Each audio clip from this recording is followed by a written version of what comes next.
c'est Keo. Je pense que vous l'avez tous vu ces derniers temps. Il vient tout juste de sortir la plus grosse vidéo de sa chaîne YouTube. Ce mec est littéralement omniprésent et tout le monde l'a déjà vu au moins une fois sur YouTube, Instagram ou encore même TikTok. Et en seulement quelques mois, il s'est emparé du marché de la motivation et du business avec une finesse inégalée. Dans cette vidéo, je vais te montrer comment il a réussi à construire une véritable machine à visibilité, conversion et autorité à partir d'un simple Google Drive. Et surtout, comment toi, en tant qu'entrepreneur ou créateur de contenu, tu peux poser les mêmes fondations pour avoir les mêmes résultats. Alors à la fin de cette vidéo, tu sauras comment mettre en place un système qui te permettra de faire le même système de Keo pour amplifier ton acquisition. Et surtout, comment faire ça aussi intelligemment que lui.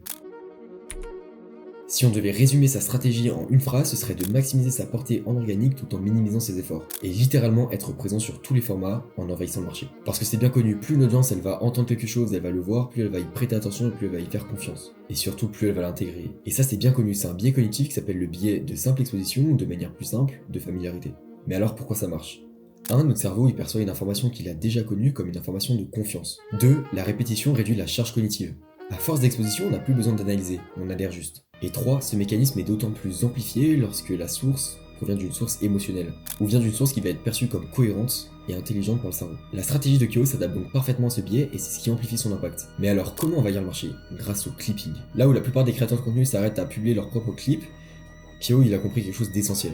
Le contenu c'est une guerre de distribution. Et pour gagner cette guerre, il a fait un choix qui est radical. Décentraliser sa création de contenu. Au lieu d'essayer de tout contrôler et de perdre son temps dans la stratégie de contenu, donc de perdre en efficacité et en efficience, il a compris quelque chose d'essentiel. Il a créé un réseau communautaire. Un réseau de clippers indépendants qui travaillent pour lui sans être directement dans son équipe. Concrètement, sa structure elle est simple. Il l'a montée avec un compte principal, Keo Clip Manager, qui va se charger du recrutement des monteurs. Il va les former avec une standardisation des procédés extrêmement bien établis et c'est également lui qui va les rémunérer. Chaque clipper va recevoir un accès à un Google Drive rempli de rush, qu'on obtient d'ailleurs en avance avant la sortie des vidéos YouTube, mais également de templates de montage vidéo. Et leur mission, elle est simple. Poster le plus de clips possible avec un minimum de 2 par jour sur Instagram, TikTok et YouTube Shorts. La rémunération elle est basée sur la performance, c'est-à-dire sur le nombre de clics qu'ils vont faire tous les jours. En gros, chaque clipper va devoir créer son propre compte de Keo sur Instagram, TikTok et YouTube Shorts, va mettre un lien en bio qui lui est propre, donc un lien d'affiliation, et en fonction du nombre de clics qu'il va recevoir sur ce lien, il va recevoir une rémunération. À l'époque où moi j'étais clipper pour Keo, c'était environ 100 € pour les 1000 clics, et je sais pas du tout si c'est encore d'actualité. Donc là on voit que ça correspond à environ 10 centimes par clic. Donc c'est pas ouf, mais là où c'est le plus brillant, c'est qu'en fait, un clipper va être d'autant plus motivé lorsqu'il va voir qu'il va faire des résultats. C'est-à-dire que les clippers les plus performants vont être les plus motivés et vont être donc ceux qui vont avoir le meilleur résultat de manière continuelle en fait. Et plus eux vont poster, plus Keo va gagner en visibilité. Parce qu'aujourd'hui dans cette vidéo, c'est plutôt le côté de Keo qui va nous intéresser, pas forcément des clippers. En termes de résultats, si on devait résumer ça en une seule phrase, il a réussi à créer une armée décentralisée de travailleurs indépendants pour lui-même. Chacun va bosser pour lui mais sans qu'il ait besoin de les manager directement, sans qu'il ait besoin de mettre de l'énergie dedans. Et ça, c'est ce qu'on appelle du growth hacking humain. Là où les marques et les business en 2025 dépensent des fortunes pour toucher des gens, lui il a fait l'inverse. Il a transformé ses fans en force de distribution.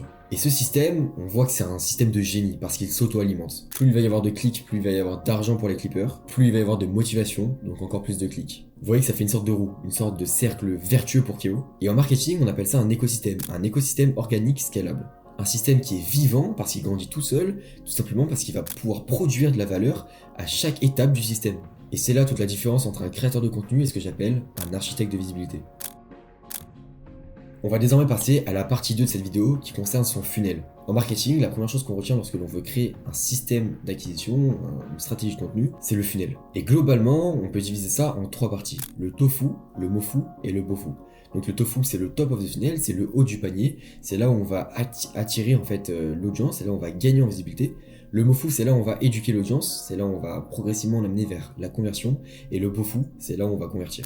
Et donc voici comment se répartit le funnel de Keo. Au niveau de Tofu, ça va être le clipping et ses vidéos, on va dire long format, divertissement qu'il va faire sur sa chaîne YouTube. Tout ça, ça va lui permettre de ramener de la visibilité, de faire rentrer l'audience en fait dans son tunnel. On peut intégrer dans le mofu, donc le middle of the funnel, là où en fait il va éduquer son audience pour progressivement l'amener vers sa vente de formation. Toutes les vidéos où il va parler d'OFM. Ça va être toutes les vidéos où il va parler du fonctionnement de l'OFM, il va parler de sa formation, où en fait il va apporter de la valeur aux personnes sur l'OFM. Son objectif dans cette vidéo, c'est de faire en sorte que chaque personne qui va cliquer sur la vidéo va repartir avec des connaissances et en fait une envie d'en apprendre plus. Enfin, au niveau du bofu, donc le bas de son panier, le bas de son funnel, on va retrouver de nombreuses vidéos qui vont être là uniquement pour vendre. Mais on peut notamment retrouver un système qui est juste ingénieux, c'est son système de rediffusion automatique de live. En gros, tous les jours, il va mettre une sorte de live en fait, qui se présente comme un live mais qui est en fait une rediffusion, qui va tourner en boucle, en boucle, en boucle, et qui va faire en sorte que les personnes elles vont pouvoir rejoindre le live tous les jours, pensant que elles vont avoir directement un lien direct avec Kyo, mais en fait au final ça n'en est rien. Et on peut également parler de son serveur Discord qui est littéralement le plus gros serveur Discord au FM français, mais même l'un des plus gros serveurs Discord tout court français, où en fait il poste les résultats de ses clients et ses propres résultats, mais depuis des années, et on voit toute son évolution. Et forcément ça aide grandement à la conversion. Et je pense que maintenant que vous voyez le funnel comme un entonnoir, vous voyez la force du clipping. Parce que plus il va y avoir de la visibilité en haut du panier, plus la partie de son audience qui va pouvoir être éduquée dans le middle of the funnel va être grande, et donc plus la partie qui va être convertie par la suite grâce au Bofu va être également grande. Et donc, plus il y aura de cash collecté. Au final, ce que Keo a su maîtriser mieux que les autres, c'est le levier en fait. Il n'a pas cherché à travailler plus dur, à poster plus souvent, à faire mieux que les autres, ou tout simplement à travailler plus, ou tout simplement à dépendre de la chance. Il a cherché à placer sa force là où chaque action va avoir un réel impact. Et le levier au final, c'est ce qui va transformer le créateur en vrai système. Et c'est là qu'on va parler d'un système d'acquisition. C'est ce qui te permet de publier sans être là, d'être visible sans forcer, et d'influencer ton audience sans produire. Là où la plupart vont tenter de créer du contenu, lui il a positionné son énergie sur la création d'une structure. Là où la plupart vont directement chercher des vues, lui il va chercher de la distribution. Donc si tu veux faire comme Keo, ne cherche pas juste à poster plus. Cherche ton levier, le point mort, le point de cassure qui va transformer ton idée en vrai système. Parce qu'au final, tu l'as compris, ta vraie force, c'est pas de faire 1000 choses, mais c'est de faire une chose qui va permettre d'avoir 1000 résultats. Enfin bon, on en a fini pour aujourd'hui. Si vous avez des questions sur les stratégies de contenu en général, je vous invite à me contacter directement sur Instagram. Je vous le mettrai en description, je vous l'affiche aussi ici. Et si cette vidéo vous a apporté un peu de valeur, vous en a apporté un peu plus sur la stratégie secrète de Keo, n'hésitez pas à vous abonner à cette chaîne YouTube. Je vais faire plein de vidéos debunk, un peu des analyses de stratégies de contenu de plus grands créateurs, etc.